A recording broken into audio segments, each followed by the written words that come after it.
Okay, are you guys able to see it now? Mhm.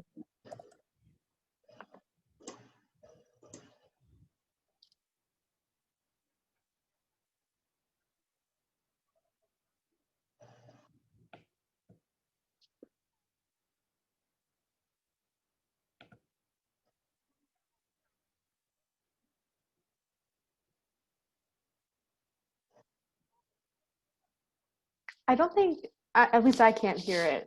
I can't hear it. There. I had to change something last time.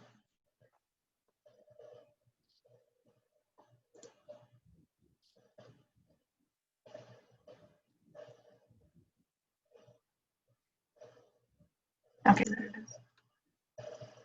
All right, I'll try it again. Hi, I'm Alicia and I'm an EMT. I'm here to tell you about a run that we went on the other day for a sick person. My medic partner and I arrived to a home of an elderly gentleman. He was 66 years old. The reason why we were called out was his neighbor hadn't seen him in several days, so he had just been concerned. So he was the one that called 911. And when we showed up, the neighbor met us there at the door, and we had a hard time getting in. The door was locked. We knocked, and the gentleman, we saw him in the house, but he was very reluctant to let us in. So that was kind of our first sign that, you know, there was definitely an issue. He could have been concerned that we were in uniform, and that made him nervous. But eventually he did let us in the house.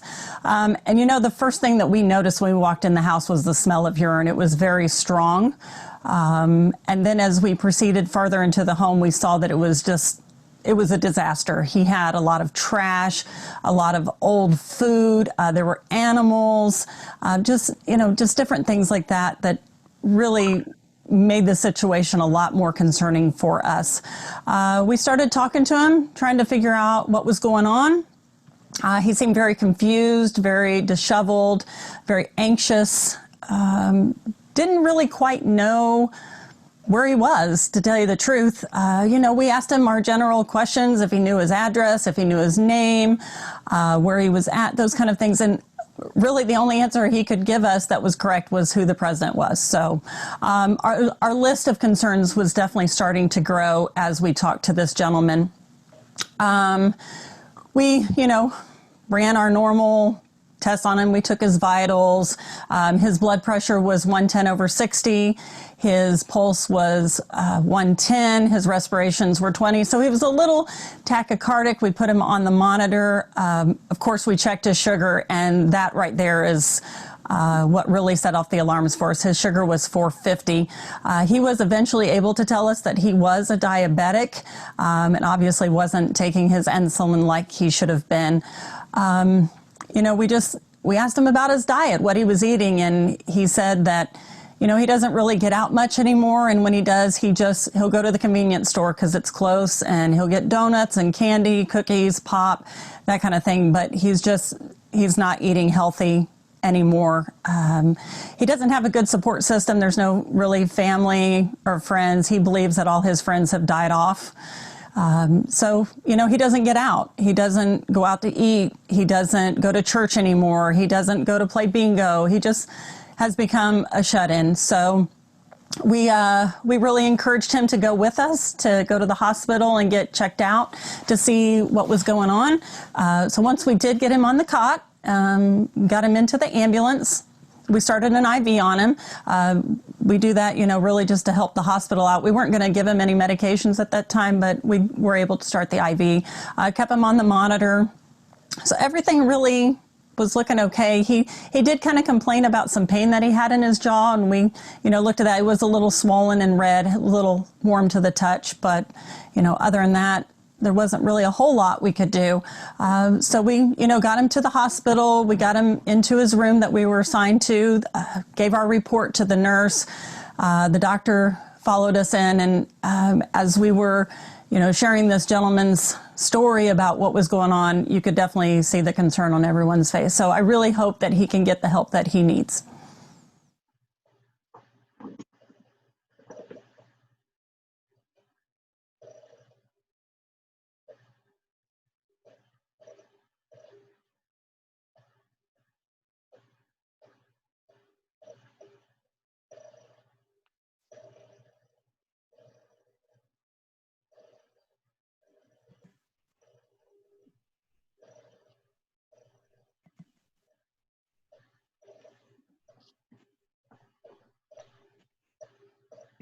So I'm just reading through these questions. I think there are some like guiding questions for us, but mainly, I don't know if someone like knows more about this, but you see those, you can use these questions below to help guide your discussion and development of your reprioritize list. Those don't need to be answered, correct? We just need to put in our reprioritize list. Right. I think those are just kind of like guiding discussion. But then if we look at the Huddle document, we know kind of what the substance of it needs to be. Okay, sounds good. Just wanted to make sure. Okay. So I'll just read our list again. It's medication for foot pain, then jaw pain because we're concerned it could be listed to infection. Third is diet and lifestyle. Fourth was Medicaid. Fifth was addressing depressive thoughts and social support. And the sixth one was transportation and like food government type programs. So I think definitely our first priority should probably be getting his diabetes under control, since that's what they identified first, and his blood sugar was not normal. So yeah, I mean, I'd say that's number one priority. And that seems to be probably one of the underlying issues. If he's diabetic and he's not, controlling his sugar, his diet sucks, and possible infection in his jaw. There's the altered mental status that was noted where he was really confused. I mean, that could be a result of a lot of that, couldn't it? Okay. Well, and that could be the cause of his foot pain as well. So then, Is that like neuropathy? Is that what that is? I think so, yeah. And I think, like the house being trashed and that kind of thing too, I think is connected to a lot of those other issues. If he's confused, disoriented, unmotivated, physically ill and all of that, it's not really surprising to me that his home wasn't immaculate.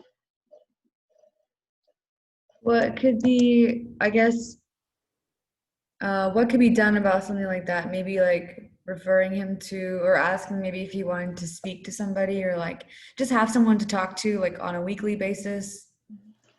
I think that like from a social work perspective, I know that with me working in like an outpatient hospital setting right now, we have, this kind of thing come up pretty frequently. And usually the resources, I would talk to somebody first just to kind of get from their point of view, like what's going on. But assuming that happened, I know that I a lot of the times make a referral to our area agency on aging and disabled to see if they would qualify for like a Medicaid waiver, which basically would allow them to receive funding for like home care services. So someone from an agency that could come in and help them if their goal is to stay in the home. We have agencies like Elder's Journey and those kind of things, but every community would have their own agency. But where caregivers basically could come in or funded by Medicaid, assuming he couldn't private pay, which I'm going to go out on a limb and say he couldn't, to come in, however many hours a week his treatment plan was to help him with basically things where he could stay in the home. So like cooking, cleaning, personal care if he needed help, like showering and those kind of things.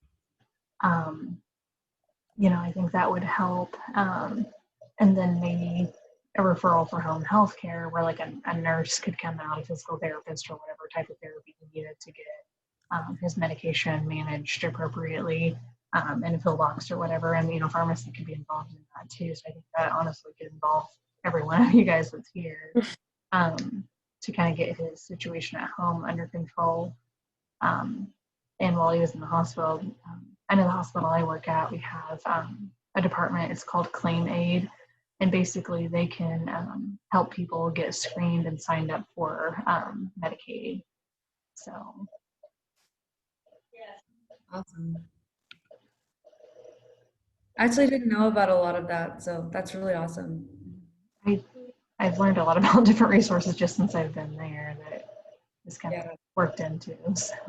Yeah, and I think it's really interesting. I guess this comes back to a misconception that you said earlier, but with the resources, you don't realize that there are so many, and especially people in need don't even know that they're out there.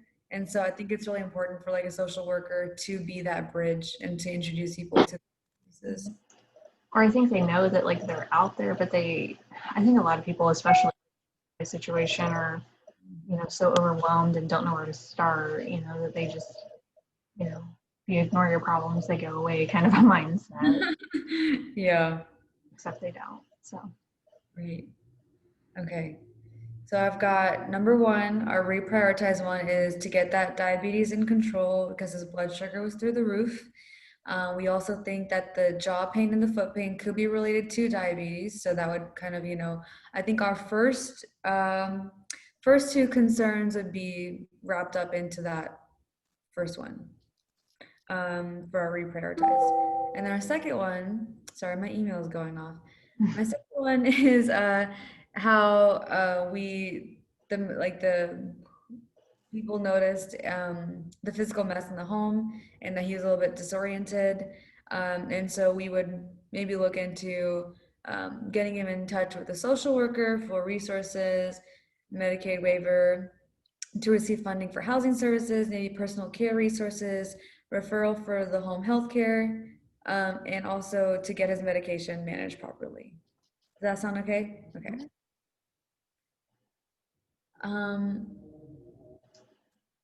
and then, sorry, just kind of, because it touches on one of the other needs too. So I'm kind of just assuming he would qualify for Medicaid based on some of the things he said. It sounds like he's working on a very limited income. Medicaid has like free transportation services too for health related needs. So, if he qualified for that, he could have access to transportation to appointments, medical appointments and things like that. And then, if he got the Medicaid waiver services I was talking about, his caregivers could help him with like grocery shopping and that kind of thing to try to hit on some of those needs too.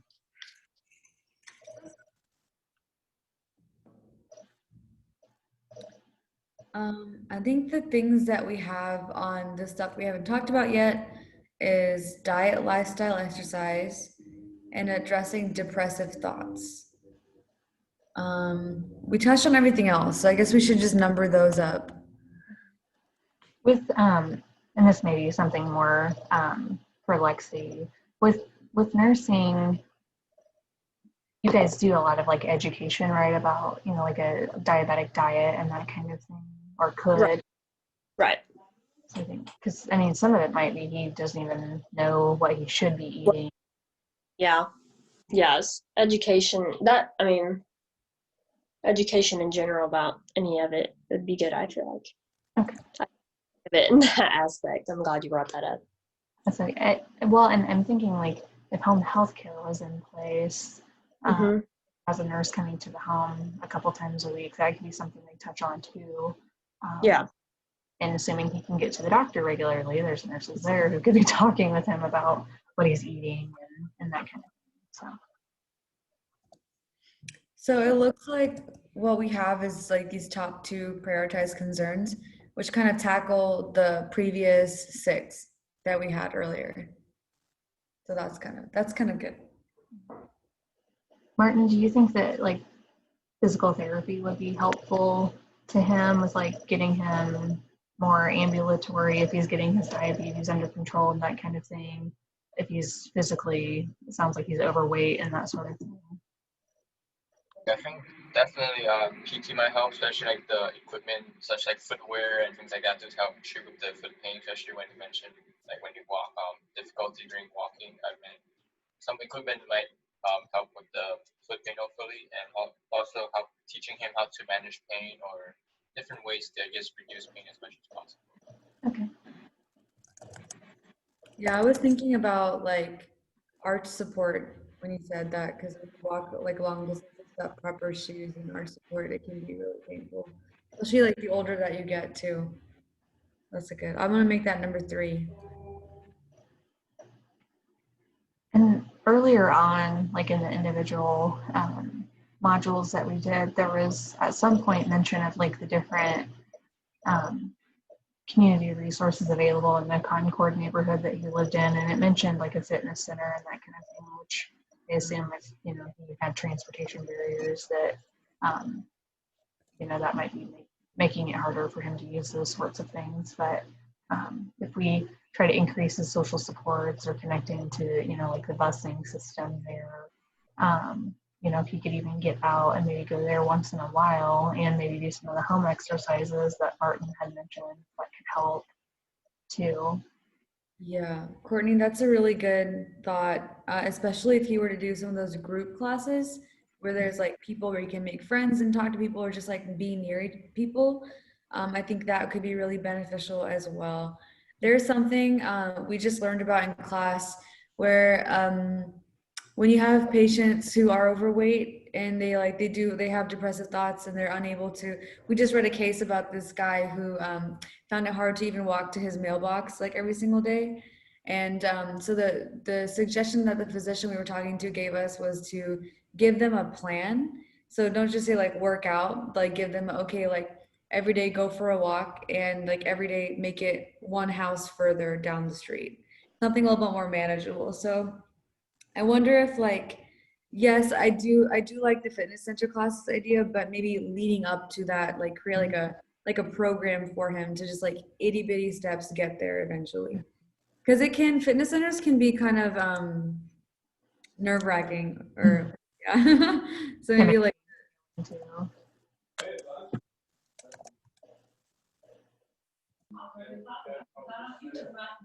okay, so I have the last thing, addressing foot pain that might not be related to diabetes, or maybe it is, or maybe it's not.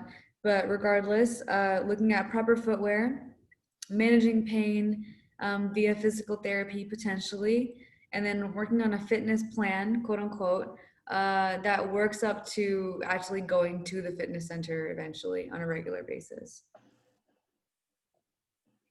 Sounds good to me. I like how you kind of connected it to like the social supports too, that through this process, maybe he gradually build those up as well and stay motivated.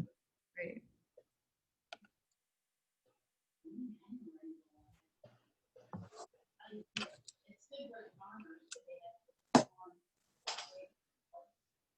So it looks like we have, as the people just watched. Okay, so now we need to watch the interprofessionals as well. Mind if we split up this document for the write-up? I could do the first two parts.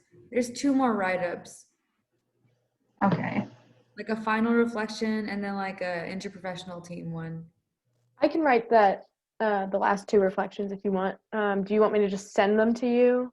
That'd be great. Yeah, Okay. thank you. Yeah, no problem. I was looking at this like, oh crap. No worries, no I worries. appreciate it. Yeah. Okay. You guys want me to go ahead and start the video? Lily, do you have the document?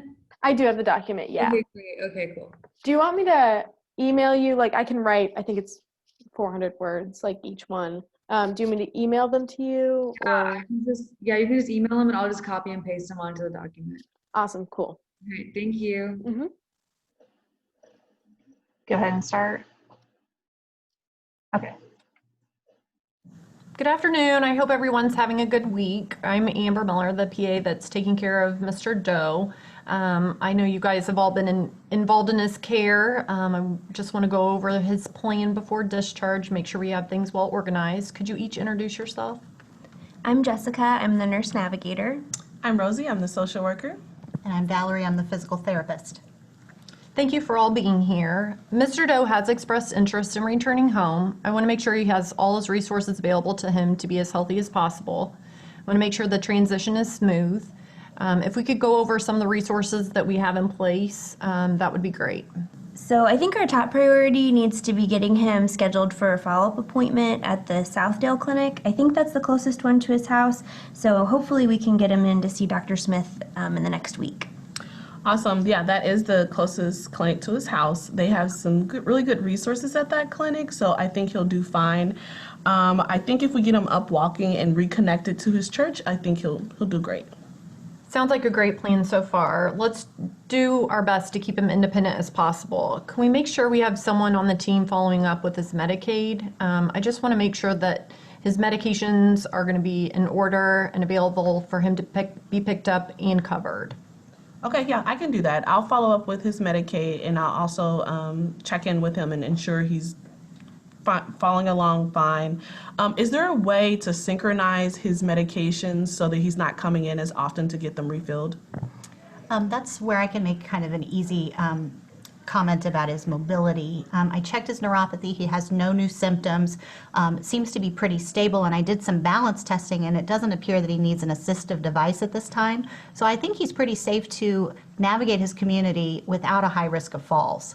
It sounds like he'll be able to get to a convenience store or someplace close to his house for basic necessities, but I'm still a little concerned about his access to healthy food to promote his healing and keep him out of the hospital. Do we feel like he's really able to transition back to home and meet those needs for himself? That's a good point. There is a dietitian at the Southdale Clinic. I can also connect him to some local farms that are in the community where he can get access to fresh fruits and vegetables. That sounds great. I am a little concerned about his social support, and I do think it's important that we have some source of transportation if needed. He's expressed some concern that he doesn't have close family or friends, so I do think the church follow-up is very important to make sure we have some connections there. And his church is within walking distance for him.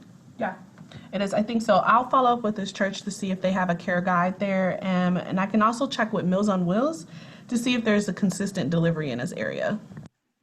That's a great plan. I do think we need to address his dental care. The tooth abscess is improving on antibiotics, but we'll need some follow-up care. Can we make sure there's a dental hygienist or a dentist that's available at the Southdale Clinic, that we have a future appointment for that? And I think it's important to know he's going to need some outpatient PT follow-up as well. So maybe we could sync up the hygienist visit with the outpatient eval, and he won't have to make more than one trip. I can work on that. When I call to make the appointment with Dr. Smith, I'll work with the schedulers to make sure we get the PT eval and dental care on the same days. If we could just go over our responsibility in his plan of care, and then I think we should be finished. Okay. I'm going to work with Jessica to sync up those visits. Okay, and I'm gonna follow up with his Medicaid and also just connect him to some community resources and get him reconnected with his church. Great. I will make sure that he has an organized medication list to take with him, verify pharmacies, the pharmacy has his current refills, and make sure that they're written for 90-day supplies. Thank you so much.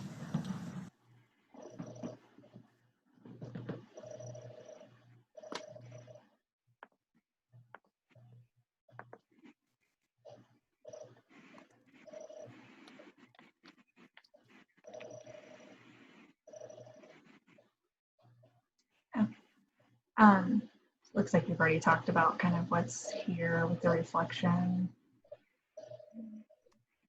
Yeah, okay. So those are the same questions that are on the worksheet. So if anybody has any thoughts about those, just let me know. I found it, I guess, comforting. They talked about a lot of the things that we talked about, so it seems like we're kind of on the right track. So in terms of process, it says, so the first question says what processes do you see the team use through the huddle? It kind of sounded like there was like a facilitator or like a mediator that kind of just moved the conversation along, or allowed opportunities to speak in from every single profession. That was kind of nice. Mm-hmm.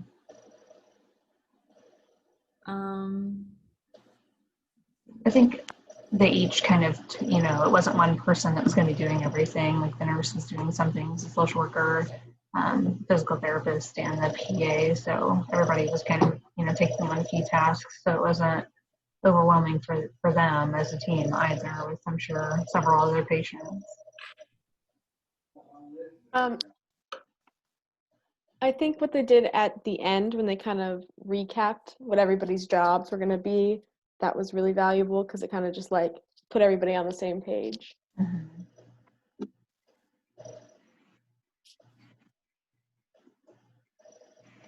Anything else?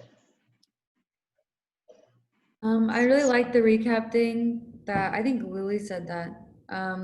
We kind of did that too. So that was kind of cool how we also recapped at the end just to make sure that what everyone said was written down correctly.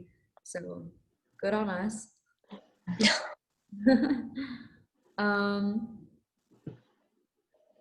Also, something cool is like when I asked to split up the writing, that's kind of like here, the workload distributed. So that's really nice too. Thank you, Lily. Um, what did this team do successfully and what areas could they improve? I think that one's interesting. Is there any place you thought like they could have improved? I felt like they did pretty good addressing like Yeah. his resources and like how he gets around in his neighborhood and stuff. Like they mentioned how the his church was within walking distance, and the convenience store was also in walking distance from him, so it'd be easy for him to get there.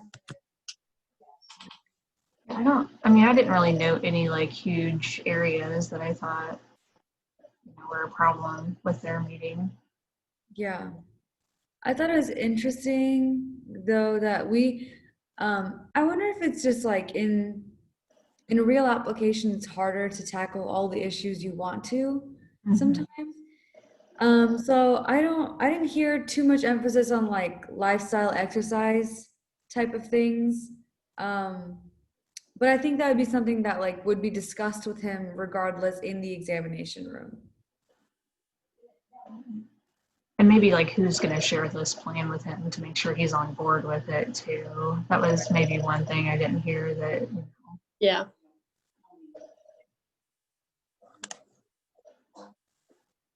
I think they should include like an occupational therapist if possible, because based on what the medics said in the previous videos, how his condition and things like that, I think OT could play an important role in terms of making adjustment in his living environment and make it better or more convenient for him.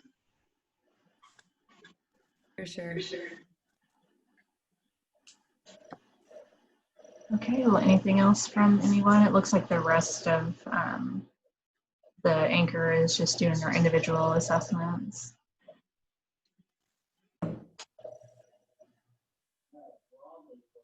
I'll stop sharing. You have a final reflection. Yeah.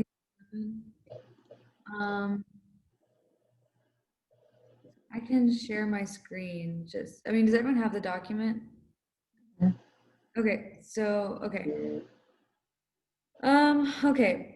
What did you think about your healthcare team, and were you an effective team? Why or why not? I feel like we were, based on some of the things that the recorded one. It seems like we were hitting on a lot of the same things and had similar ideas. So I assume that was supposed to be portrayed as an effective team, and we mirrored it. So.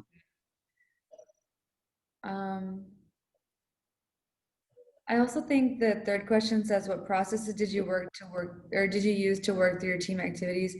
I really think like recapping what was said was really important in case of like there was a misunderstanding.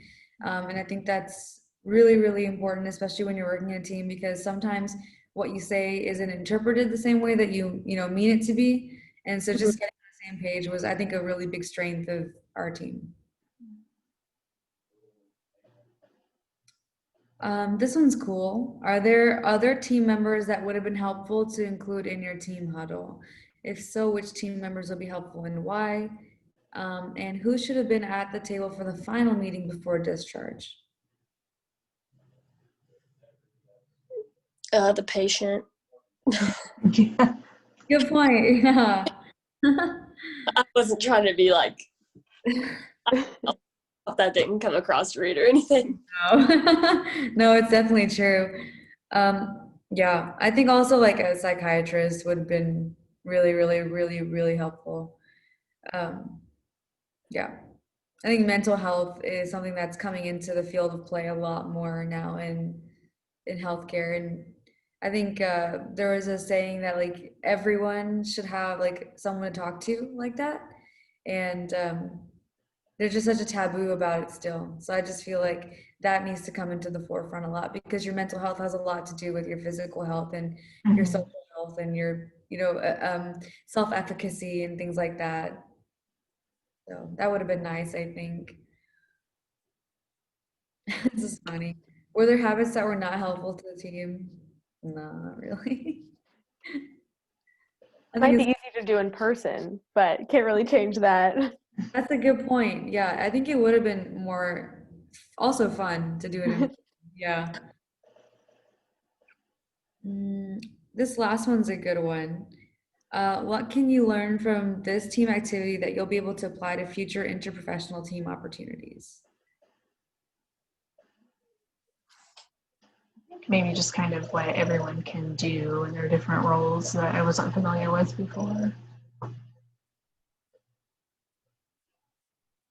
That's definitely a good point. We always talk about like giving patients more resources, but especially in medicine, like at least in med school, at least I haven't gotten to the point where we're actually like, you know, diving deep into what the resources are.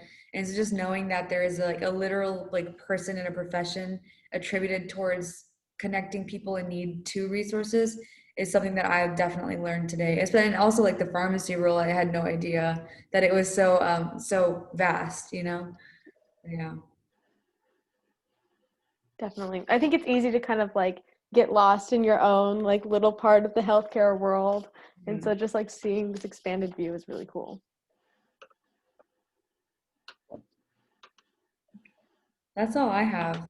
I mean, I don't know if you guys have any other questions that you liked on here. It looks pretty good to me, I think. Sounds good. We I'll did write these up and I'll email them to you probably later today. great. Take your time. Okay. As long as we do it by the end of the day, it's okay. Awesome. I'll get the videos posted.